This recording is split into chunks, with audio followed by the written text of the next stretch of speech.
Welcome to Bible Discovery Class. Our host, Pastor Ron Kernahan, and his wife Mary are on a 4-week holiday, which they have earned.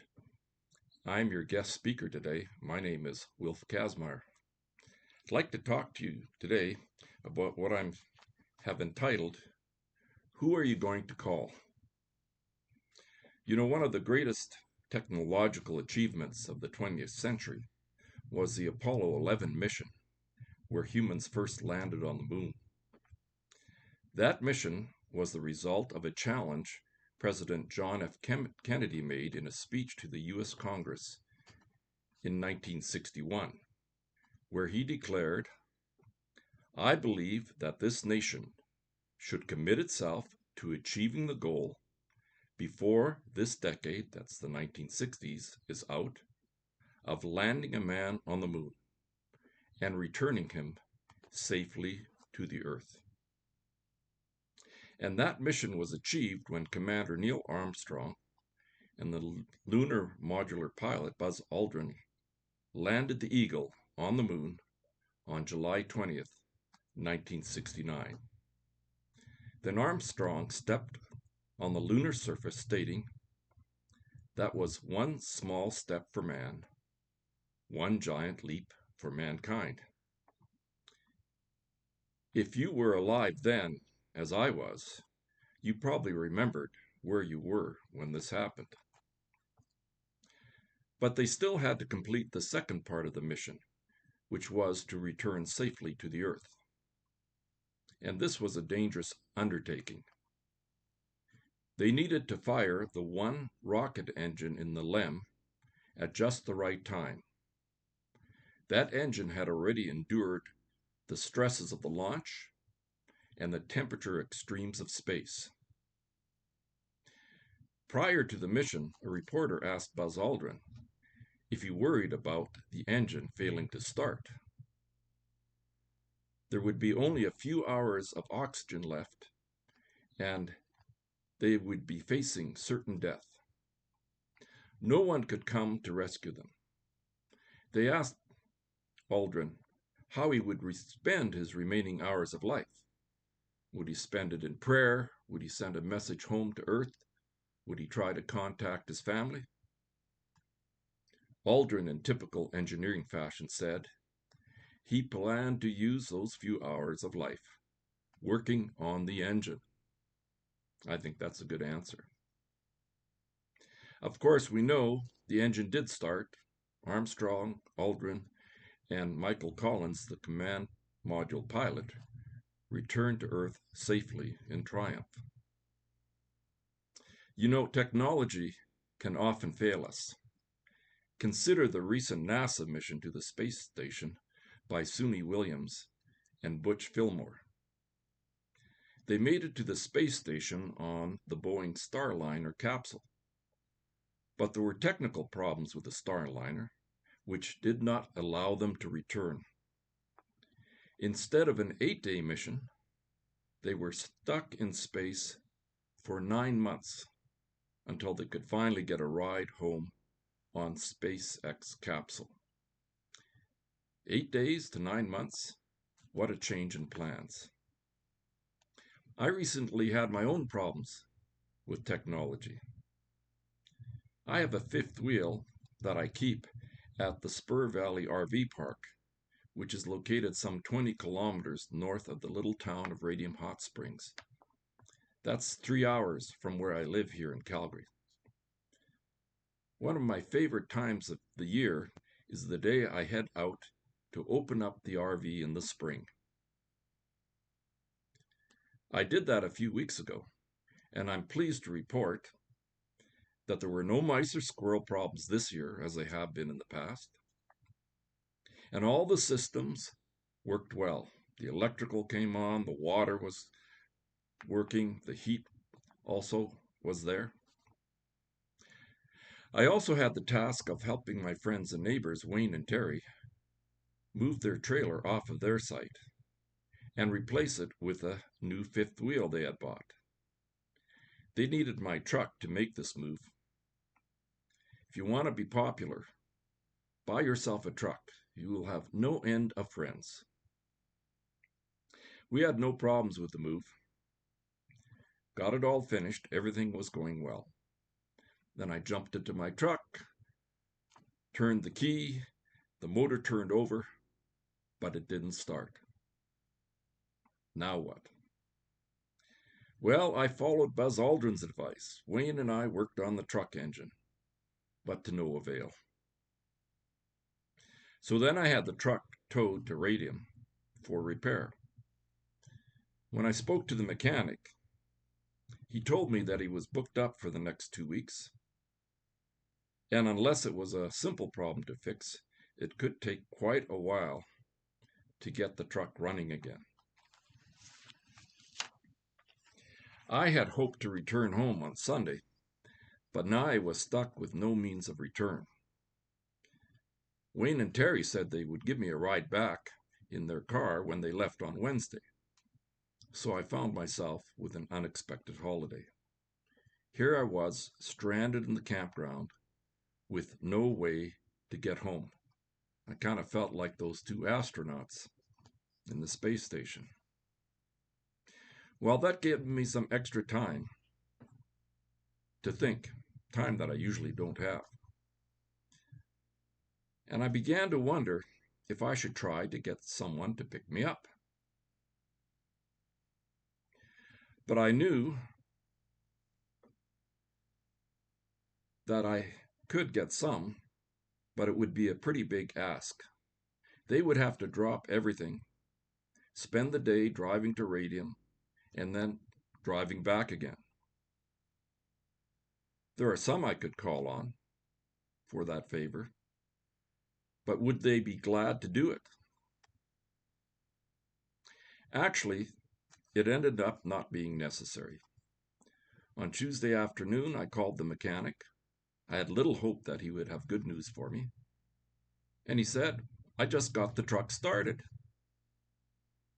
It turned out that a fuel line connection to the fuel filter had gotten loose, and the fuel pump was sucking air rather than fuel.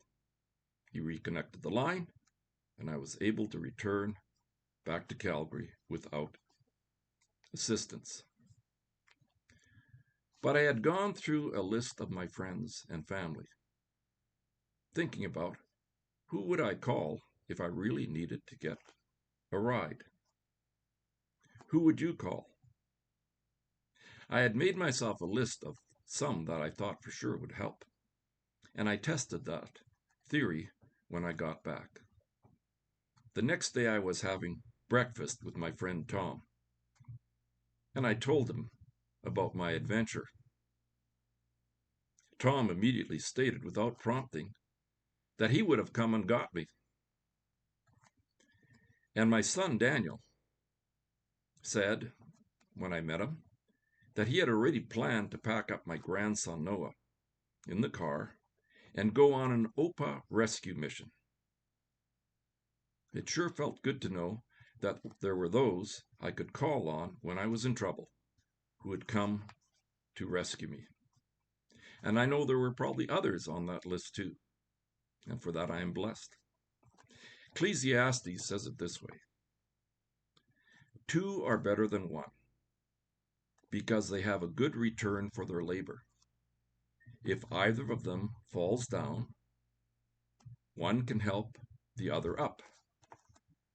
But pity anyone who falls and has no one to help them up. How about you? If you were stuck or in trouble, do you have friends or family who would gladly come to the rescue? If you do, consider yourself fortunate. Not everyone has such good friends. And I hope you find yourself in a Christian community where they are there to help each other out when people are in need. I know we are a part of that community here at Brentview Baptist. In fact, when I got back and told this story, there were even others came up to me and said, Wilf, you could have called me. I know, I have lots of good friends here. But the Bible tells us, even if we have no one, to help us when we fall down, that we can always, and we should always, call on God. Psalm 121 puts it this way: I lift up my eyes to the mountains. Where does my help come from? My help comes from the Lord, the maker of heaven and earth. He will not let your foot slip. He who watches over you will not slumber. Indeed, he who watches over Israel will neither slumber nor sleep. And there are many other passages that urge us to call on God for help in time of trouble. Here's one of my favorites. It's found in Philippians 4, 6, and 7. It says, do not be anxious about anything, but in every situation, by prayer and petition, with thanksgiving, present your requests before God. And the peace of God, which transcends all understanding, will guard your hearts and your minds in Christ Jesus. This is a theme throughout the whole of Scripture. Much of the Bible speaks about people turning to God in their hour of need and finding that He is a very present help in time of trouble. I wanted to tell you about one of the stories in the Bible where this was the case. There are many hundreds to pick from where people cry out to God and find help. The one I'd like to look at today is when the Assyrian army had laid siege to the city of Jerusalem. This incident in history takes place during the reign of King Hezekiah in the year 701 BC. We find it in the Bible in the book of 2 Kings in chapters 18 through 20. Now at that time, the nation of Israel, as it always seems to be, was a small country subject to neighboring superpowers. The country of Israel, which was divided into a northern and southern kingdom, are located in the Middle East on what's known as the Fertile Crescent.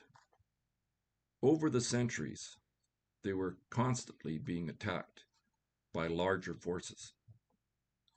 First, it was the Egyptians. In the time of our story, it was the Assyrians out of Nineveh.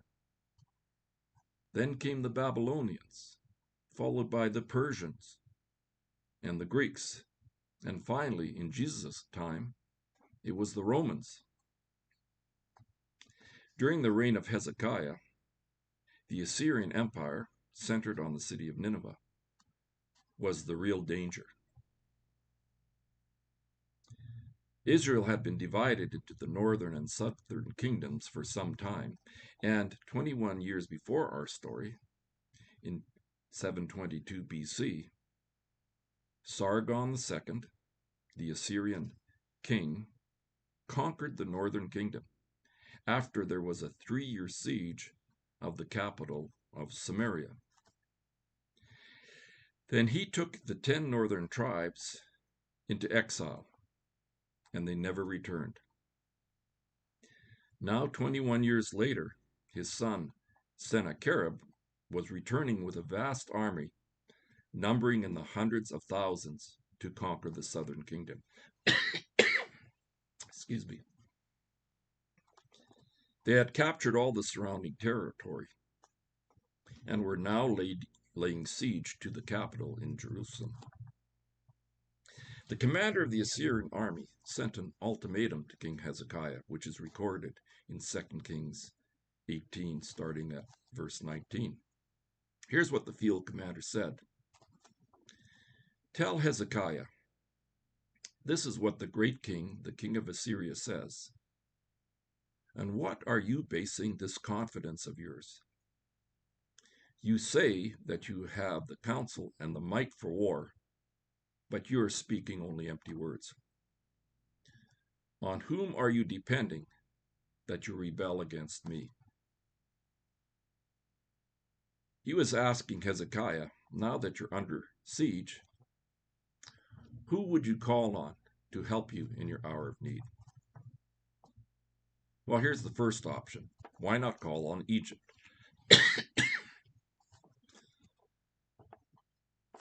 The commander goes on to say, "Look, I know you're depending on Egypt, that splintered reed of a staff which pierces the hand of anyone who leans on it. Such is Pharaoh, king of Egypt, to all who depend on him. Come now, make a bargain with my master, the king of Assyria. I will give you 2,000 horses if you can put riders on them. How can you repulse one officer of the least of my master's officials, even though you are depending on Egypt for chariots and horsemen?" And the Assyrian commander was right. The Assyrians had already defeated the Egyptians in battle. They weren't coming to help. There's a second option. The commander went on to say, "Furthermore, have I come to attack and destroy this place without word from the Lord? The Lord himself told me to march against this country and destroy it." That's exactly what happened to the northern kingdom. God had used the Assyrian army to bring them and take them into exile as he had promised because of the way they were living.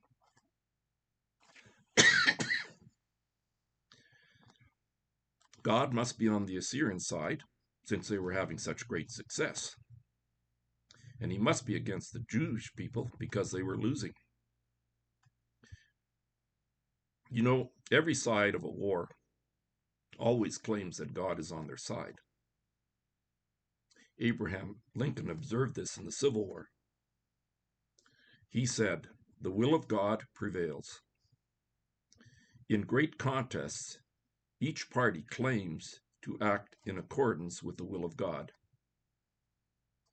Both may be, and one must be wrong. God cannot be for or against the same thing at the same time." Was the Assyrian commander right that he was acting according to the will of God? That remains to be seen. The third option for deliverance is to trust in God. The commander writes a letter to King Hezekiah where he states the following: "Say to King Hezekiah of Judah, do not let the God you depend on deceive you when he says Jerusalem will not be given into the hands of the king of Assyria. Surely you have heard what the kings of Assyria have done to all the countries, destroying them completely. And will you be delivered? Did the gods of the nations that were destroyed by my predecessor did they deliver them? The gods of Gozan, Haran, Rezeph, the people of Eden who were in Tel Azir? Where is the king of Hamath and the king of Arpad? Where are the kings of Lair, Sephir, Vem, Hena, and Iva?" You see, every country the Assyrians had conquered had trusted in their gods and called on them, but those gods never rescued them. Why do you think you will be any different, Hezekiah? Well, we find Hezekiah's amazing response in 2 Kings 19:14. See, Hezekiah believed in the living God, so this is what he did. Hezekiah received the letter from the messengers and read it. Then he went up to the temple of the Lord and spread it out before the Lord. And Hezekiah prayed to the Lord, "Lord, the God of Israel, enthroned between the cherubim, you alone are God over all the kingdoms of the earth. You have made heaven and earth. Give ear, Lord, and hear. Open your eyes, Lord, and see. Listen to the words of Sennacherib has sent to ridicule the living God."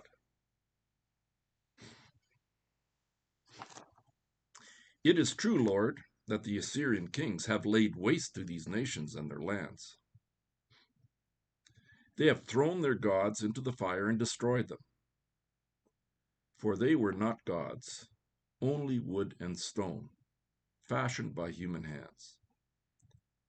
Now, Lord our God, deliver us from his hand, so that all the kingdoms of the earth may know that you alone, Lord, are God. You see, Hezekiah was not turning to a god of wood or stone. He was turning to the living God, the maker of heaven and earth. Well, Hezekiah got an answer to his prayer.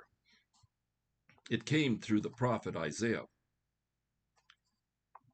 who said to Hezekiah, "Therefore this is what the Lord says concerning the king of Assyria.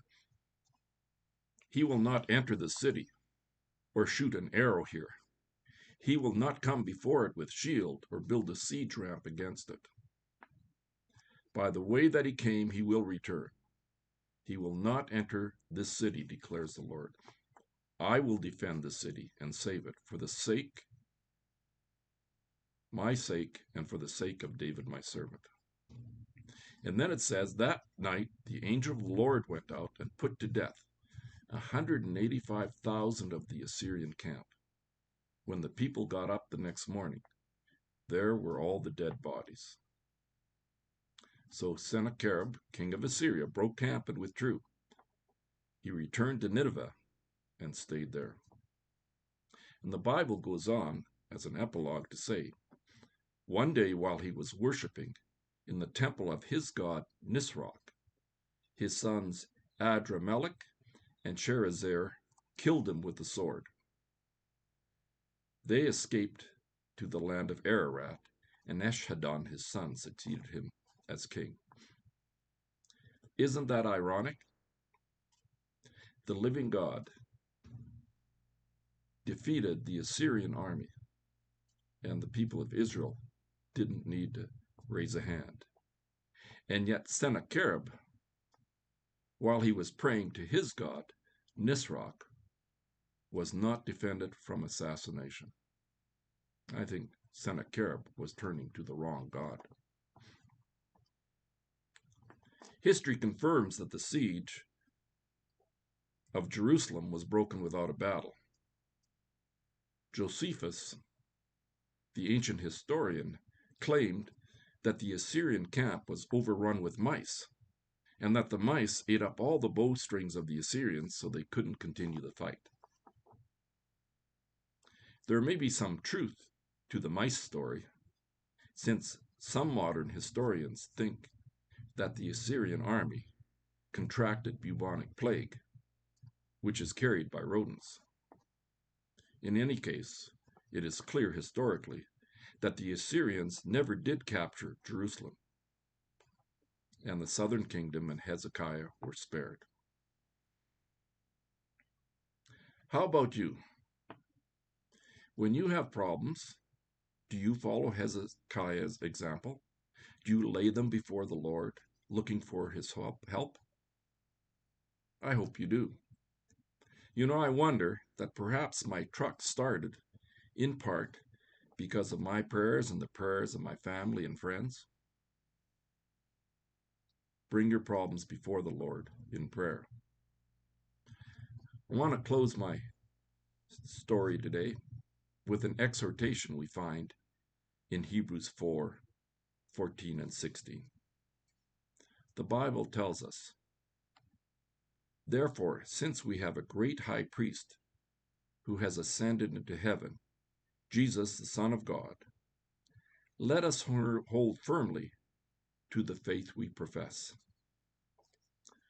Let us then approach God's throne of grace with confidence, so that we may receive mercy and find grace to help us in our time of need." May you be like Hezekiah. We have a God that we can call on to help us in our time of need. Thanks for joining us today. Come back next week for another one of our messages here at Discovery Bible Class.